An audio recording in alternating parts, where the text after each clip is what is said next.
Have you ever wondered, as Indians, why the bureaucracy has not resisted as the Modi government has become more and more authoritarian over the years? Now, the easy answer is to say because it is corrupt. But that answer is almost too easy, and not all bureaucrats are corrupt. Many are highly professional and upright people. They've reached these positions after immense struggles, and we know that they've perhaps many cleared one of the toughest exams in the world of the IAS exam. So to simply say that bureaucracy is silent because it is corrupt feels intellectually lazy to me. I wanted to look for a better answer, and the closest answer I could find comes from research published in the American Journal of Sociology. Now, the paper looks at the Trump administration and asks how civil servants responded as the administration began to show more autocratic tendencies. The first finding is that the most civil servants follow what the researchers call serial partisanship. This means that civil servants serve successive political leaders in good faith, regardless of which party comes to power. So, bureaucrats usually see their work as technical and apolitical. They think their duty is to implement the agenda of the duly elected government. This is one reason why, even under the heavy-handedness of the Trump administration, many civil servants still complied. This also makes sense in India. We have inherited a Westminster-style civil service, where officers are trained to subordinate their personal views to elected authority. They often see themselves as technocrats. Their job, they believe, is not to take a political position, but to carry out the wishes of their superiors. The second finding, which I find is interesting, is covert resistance, or they're stretching the rules.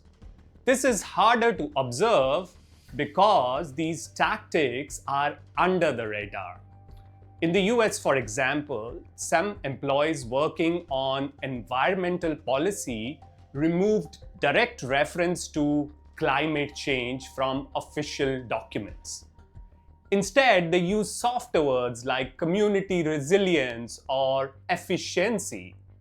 What they were trying to do to protect their programs from an administration that was hostile to climate science.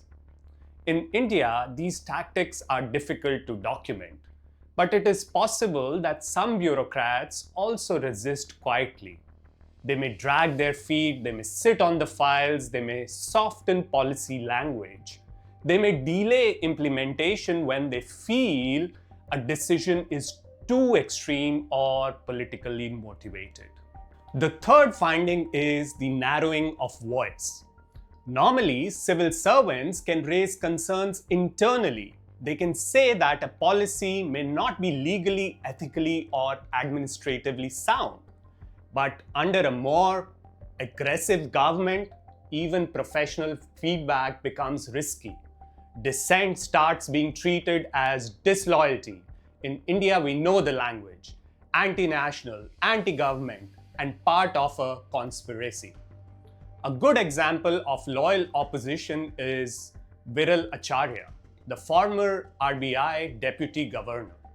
He warned that when governments undermine the independence of the central bank, they risk facing the wrath of financial markets. He defended the RBI's autonomy and listed threats to its regulatory scope and powers. Now notice what he was doing. He was not attacking the government like a politician. He was defending the institutional boundary of the RBI. This is what the researchers call is loyal opposition. You're opposing a decision, but from within the logic of your office. The fourth finding is overt resistance, and this is rare. One Indian example is Alok Verma, who was the CBI director. he challenged his removal in the Supreme Court. The Supreme Court restored him, and Verma argued that his removal damaged the independence of the CBI and the morale of its officers. But guess what happened? Within 2 days, a panel led by Prime Minister Modi removed him again. So this was overt resistance, but still institutional and legal. Alok Verma did not lead a public agitation. He went to the court. Another example is from the National Statistical Commission, P.C. Mohanan and J.V. Meenakshi. They resigned in 2019 over the non-publications of jobs data and concerns about interference in official statistics. Mohanan said that data should be released according to the calendar, whether it is to your liking or not. Again, this was not an ideological claim. They were defending the credibility of official statistics. And that is the key point. Professionals often resist on professional grounds. A central banker defends central bank's autonomy. A statistician defends the integrity of the data. A CBI director defends institutional independence. They're not behaving like opposition politicians. They're defending the mandate of their office. The final finding is about the exit. Now, the researchers find when the moral conflict becomes too much, many civil servants leave. Public whistleblowing is very rare. For example, Mahipal Singh, a former supervisor of the Ram Mandir's Trust's accounting team, was the first to tip off about the siphoning of donations to the temple. This is, as I said, quite rare. What is more common is a quiet exit. One example is Urjit Patel, the RBI governor who resigned in December 2018 after a long public clash between the RBI and the Modi government. Officially, he said that he was resigning for personal reasons, but his resignation was widely read in the context of the conflict between the RBI and the government. So, if we put this together, the picture is not as simple as we imagine.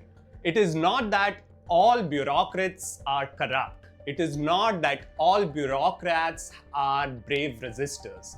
Some comply because they believe in serial partisanship. They think their job is to serve the elected government. Some resist quietly, but we do not see it. Some use voice, but voice becomes risky when professional disagreement is treated as disloyalty. And some exit, quietly or sometimes publicly. The paradox is this: the very qualities that make a civil service valuable, its professionalism, its loyalty to the mission, and its non-partisanship, also make it harder for bureaucrats to resist authoritarian threats. Because they keep telling themselves, we are just doing our job. But when the environment becomes full of fear and mistrust, loyal opposition becomes almost impossible. Fear, because if you speak out, you may be punished or branded disloyal. Mistrust, because you do not know whether your colleagues or superiors will stand with you. And this creates a very toxic atmosphere. It discourages even professional dissent. And ultimately, many high-level experts either exit quietly or in rare cases, they mount serious institutional resistance. Thank you so much for your attention today. I'll see you next time on Devil Wears Data with another video.